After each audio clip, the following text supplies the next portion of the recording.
जी ma'am. नहीं बोलो। ये तो हमारी क्राइम टीम ने काम करते हुए इनको पहले हमने आइडेंटिफाई किया और फिर इनको गिरफ्तार किया और इनके पोजीशन से ही हमने ये सब रिकवरीज की। ये सेल्स मैनेजर के पद पे था क्या सर? हाँ जी। कब से काम कर रहा था सर? ये 1 महीने से काम कर रहा था पिछले। सर उसमें सीसीटीवी कैमरे नहीं थे क्या? सीसीटीवी कैमराज थे लेकिन उसमें मफल्ड कर रखा था अपने आप को।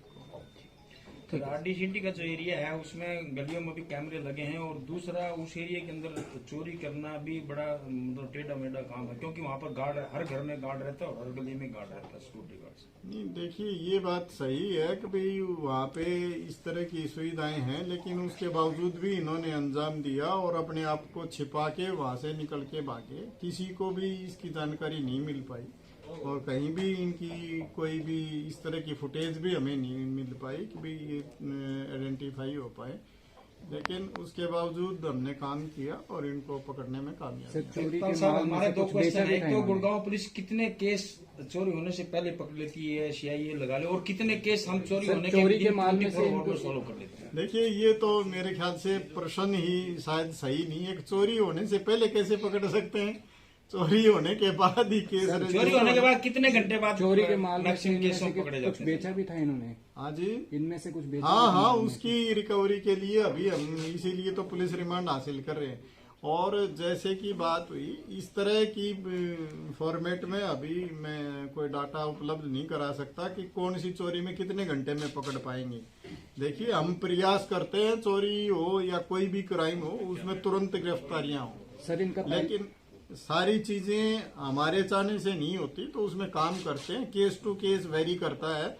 लेकिन गुड़गांव पुलिस का, जैसा कि आप लोगों का भी पिछले काफी समय से हमारा आपस में मिलके काम करते हैं, तो आपको भी इस बात का ध्यान होगा, मैक्सिमम केसेस में हमने जल्द से जल्द कार्रवाई करते हुए लोगों को गिरफ्तार भी किया है और रिकवरीज भी की। सर इनका कोई पहले भी आपराधिक रिकॉर्ड? अभी तक इस तरह की जानकारी नहीं मिली है और उसका हम आगे रिकॉर्ड पता करके अगर कोई इस तरह की जानकारी होगी तो आपके साथ साझा करेंगे। ठीक है सर। गिरफ्तार किया है सर, क्या है पूरा मामला? ये दिनांक 5 जनवरी 2023 को एक शिकायत प्राप्त हुई थी सेक्टर 53 पुलिस स्टेशन में, आरडी सिटी मॉल में एक रिलायंस डिजिटल के नाम से शोरूम है।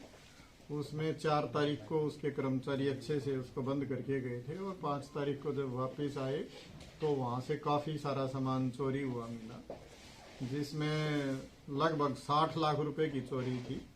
उसमें मोबाइल फ़ोन, एप्पल के मोबाइल फ़ोन, एप्पल की वॉच और लैपटॉप आदि ये सामान चोरी हुआ था। उसके बाद हमारी क्राइम टीम सेक्टर 40 ने काम करते हुए उसमें जो शामिल 2 आरोपी थे उनको गिरफ्तार करने में कामयाबी हासिल की, जिनकी पहचान नरेंद्र कुमार 32 वर्ष, जो उसने MBA कर रखा है, वह अशोक कुमार 30 वर्ष है, वो भी ग्रेजुएट है।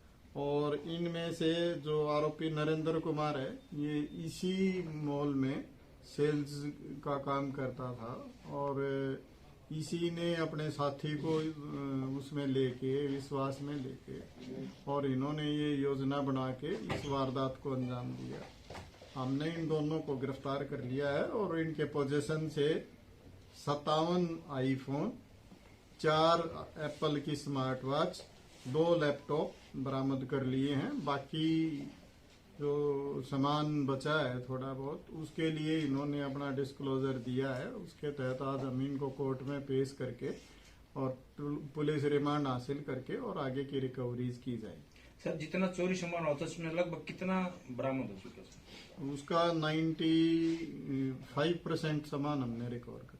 मकसद क्या था सर चोरी करने का? चोरी का मकसद तो सिर्फ और सिर्फ पैसा कमाना ही होता है और इनका भी ये था कि यहाँ से इस सामान को हम बेच के और दिल्ली के थ्रू नेपाल भेजना चाह रहे थे और वहाँ से पैसे कमाने की इनकी इस तरह की इच्छा थी इनका, क्योंकि उस शोरूम में ही काम करते थे तो उसका एक्सेस इनके पास था और उसकी चाबियाँ, डुप्लीकेट चाबियाँ बनवा ली और उनके सहारे से उसमें घुस के और ये चोरी को अंजाम दिया। सर ये आरडीसीटी से इन्होंने माल चोरी किया, उसके बाद ये कहाँ पर लेके गए और ये सामान कहाँ से बरामद हुआ? ये गुड़गांव में ही थे, क्योंकि ये तो किसी को जानकारी थी नहीं ना चोरी किसने किया। ये कोई नॉन बाय नेम कोई एफआईआर नहीं थी, ये किसी को नहीं जानकारी थी कि ये किन्होंने चोरी किया। इस पे तो हमारी क्राइम टीम ने काम करते हुए इनको पहले हमने